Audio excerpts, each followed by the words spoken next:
салому алейкум мухлисони ММА, ба канали Шермардон хуш омадед. дар видео лайк монед ва мо имрӯз шуморо бо хабарҳои нав аз ҷаҳони ММА ошно хоҳем кард. ба шумо раҳмат барои дастгирӣ. дӯстони азиз, ин либосое ки мебинед истеҳсоли Кавказ буда ва сифаташон 100% гарантия дода мешавад. ба тамоми шаҳрҳои Россия доставкаи бесплатно дорад.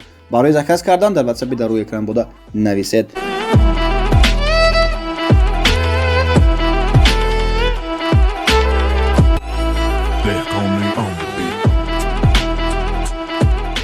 ивази ҳарифи Осимхон Раҳмонов дар турнини SCA 151.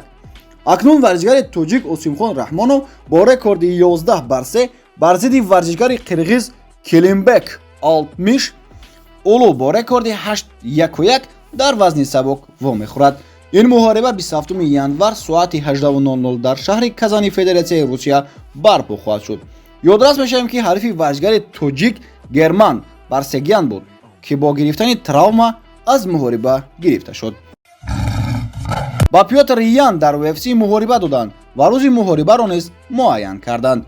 собиқ қаҳрамони UFC дар вазни сабук Пётр Ян 11 март ба октагон дар турнири UFC Fight Night 221 ки дар Лас-Вегас барпо мешавад бармегардад ва ҳарифаш намояндаи Грузия Мераб Двалишвили мешавад.